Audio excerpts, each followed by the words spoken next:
Trae Young is still the heart of Atlanta Hawks, but a lot has changed this summer. New general manager, new big man, a rookie everyone is whispering about. Are the Hawks rebuilding around Trae Young or building with him? Let's break down what actually matters.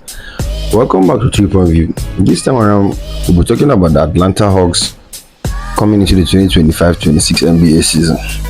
Let's start with the offseason. Hawks came into the offseason with a new direction. Onsisali has been elevated into the general manager chair. It is setting a new roster blueprint focused on length, defensive versatility, and adding complementary shooters and finishers around Trae Young. That shift explains the busy summer and why the Hawks were aggressive at the draft and in trades. The biggest splash is a 3-team move that brought Kristaps Porzingis from the Celtics to the Atlanta Hawks. A move that gives Trae Young a towering catch-and-shoot target, floor spacing, and a shot-blocking anchor the Hawks didn't reliably have before. Porzingis changes lineups instantly. You can play a bigger 5-out look or stagger him with Okongwu to protect the rim. That's a direct answer to the Hawks' interior defense and rebound questions from last season. On draft night, Atlanta added a local talent, Samuel, at the number 23rd and immediately signed him, a 6'10" power forward with strong finishing and rebound instincts.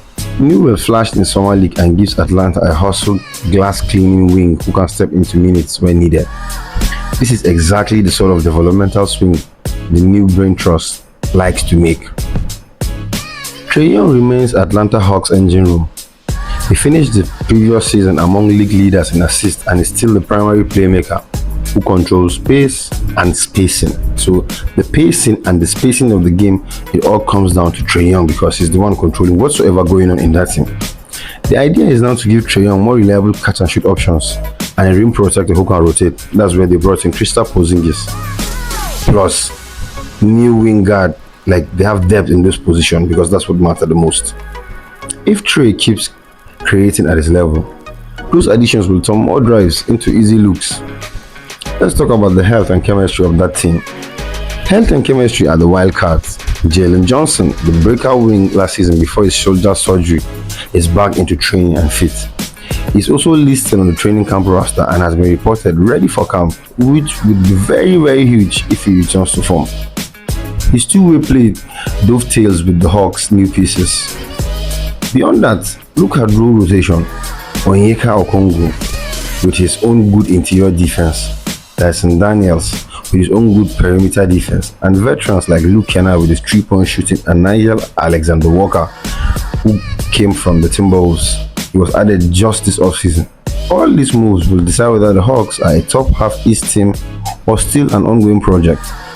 The bottom line this offseason wasn't a tear down or a single solution splash. It was a reset.